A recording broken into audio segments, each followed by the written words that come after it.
अरे! अब अपने आप गेट कैसे खुल गया? लगता है जाम हो गया होगा। चलो ऊपर चलते हैं। वो तीनों ऊपर गए तो फर्स्ट फ्लोर का गेट खुला था। उन्होंने टीना को आवाज़ लगाई, लेकिन बदले में कोई जवाब नहीं आया।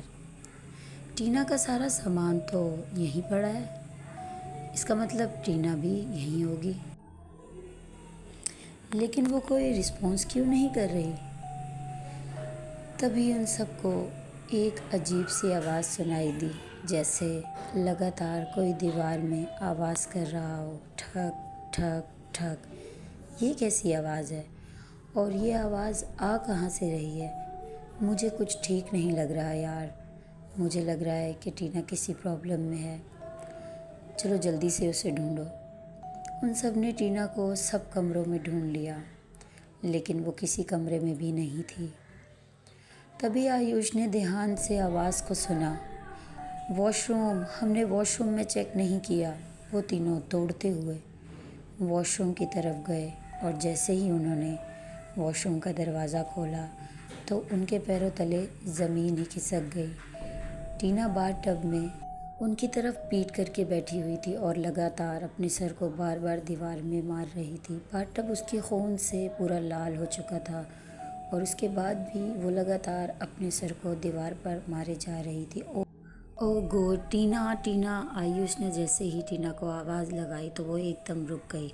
अपने सर को दीवार में मारना बंद कर दिया। आयुष ने उसे फिर से आवाज़ लगाई, टीना टीना! आखिर ये तुम क्या कर रही हो? आयुष की आवाज़ पर जैसे ही टीना पीछे मुड़ी तो उसकी हालत देखकर उनके रोंगटे खड़े हो गए।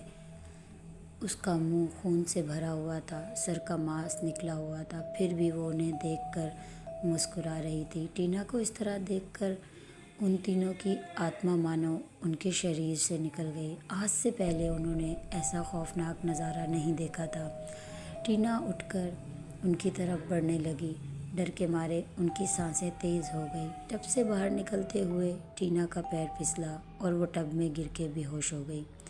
पकड़ो इसे और हॉस्पिटल ले चलो, इसकी हालत बिल्कुल भी ठीक नहीं है और अगर ये थोड़ी देर और यहाँ रही तो पता नहीं हम इसे बचा भी पाएंगे या नहीं। उसकी ये हालत देखकर तीनों बहुत घबराए हुए थे तो उन्होंने उसे उठाया और जल्दी से हॉस्पिटल लेकर गए।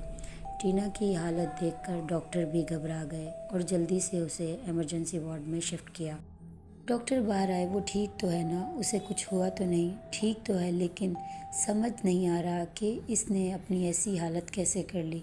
ऐसा केस पहली बार देखा है। और इसकी फैमिली कहाँ है?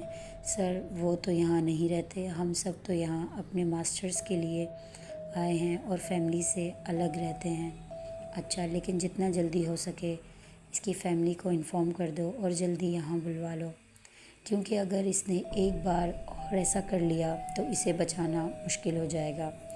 जी सर, हम आज ही इसकी फैमिली को इन्फॉर्म कर देंगे। डॉक्टर वहाँ से चले गए।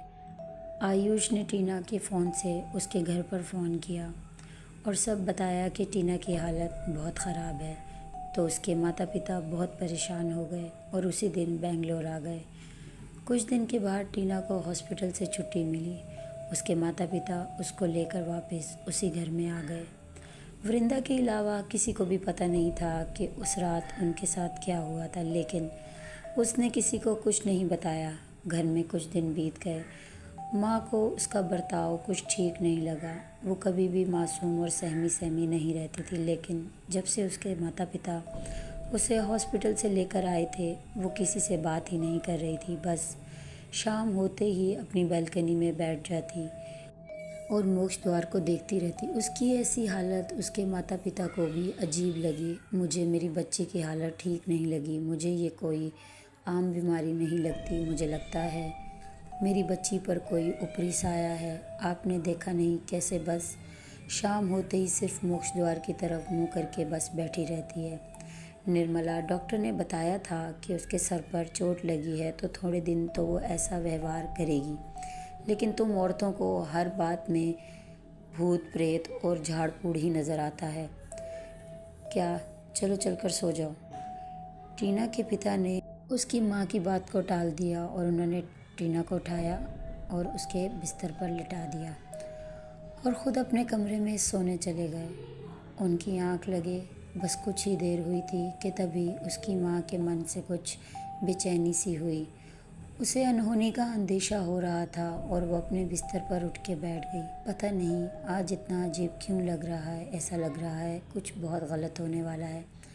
मैं यहाँ पे नहीं सोऊंगी, टीना के कमरे में सोऊंगी। लगता है उसकी चिंता की वजह से मुझे नींद नहीं आ रही। उसके पास जाकर लेटूंगी तो मुझे सुकून मिलेगा।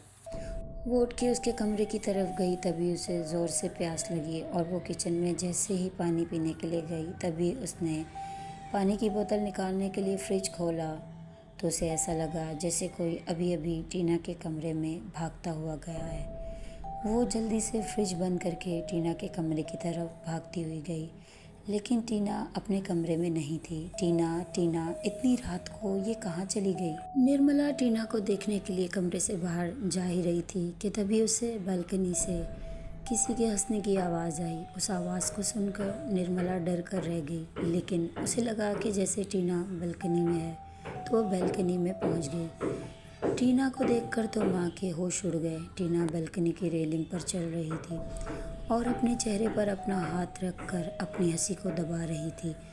अपनी आँखों के सामने वो नज़ारा देखकर निर्मला की रूह कांप गई। टीना टीना बेटा, ये तुम क्या कर रही हो? देखो बेटा, तुम नीचे आ जाओ, नीचे गिर जाओगी। मेरा हाथ पकड़ो और नीचे आ जाओ। टीना हंस के कहने लगी, आप चाहती हो कि मैं नीचे आ जाऊं इस रेलिंग से? नीचे आ जाऊं? हाँ बेटा, आओ मेरा हाथ पकड़ो और नीचे आ जाओ। टीना ने हाँ में सर हिलाया और जैसे ही उसकी माँ ने उसकी तरफ हाथ बढ़ाया तो टीना भयानक तरीके से हंसी और रेलिंग से नीचे कूद गई।